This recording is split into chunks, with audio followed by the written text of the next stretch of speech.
I learned how they operated as a business because they've, I don't care what anybody's got to say, but that group that Block were part of at that time sold more copies of a mixtape, I'd say, in North of England than any music collective I've ever known. Because the whole thing was, it wasn't about the money. It was about getting the music out to people. Yeah. So it was never about this CD's £3, this CD's a fiver, this CD's on a donation.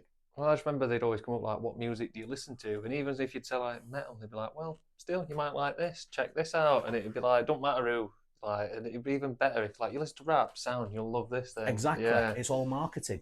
And they were like, they would happily take 50p for one of CDs, knowing it probably cost them 60p to make. But they're going to get that promo. They're going to get that promo out there. And every time they went back to those cities to sell CDs again or do the next project they'd done, they already had people that, I remember you from last time. Yeah. And that I love. I don't think you get enough of that now in music because of that change to digital. Players anymore. Like I said, fashionable drinks coaster more than anything. What you're on about is going with collection here, Oh, which yes. obviously I've got loads of bits there. Corner, so yeah, it's gonna find a place there. It's gonna be part of the archive, obviously. That's it, mate. And for me, that's what music's become now, is leaving an archive of work behind me that I can be proud of. And if people enjoy it, it's great. If not, I've only really done it for me.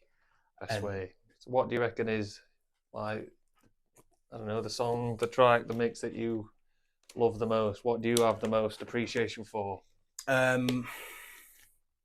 Because of the story behind it, I'll say my personal is Warriors Must Grieve. Yeah. That's because that was originally just an instrumental, and I pestered Simon for years. Please let me vocal this. Yeah. Please let me vocal this. It were always no.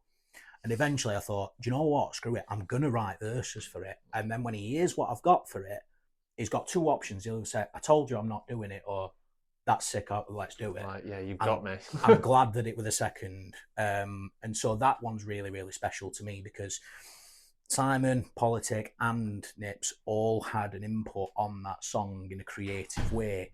Simon as a vocalist and the primary engineer, Poller who came up with the original melody for the song, and Nips gave creative criticism once he heard the original draft of it to the final product. Constructive criticism as well. Yeah, literally. Yeah, you need some time. Like, some people can't take that, but it's necessary. That's it. I've always prided myself on, if anybody's ever gonna come and ask me, what did you think of my set? What did you think of this tune? I'm always going to be honest with you. Yeah. I'm not going to be an horrible bastard, but I'll say I weren't a big fan of this because of this.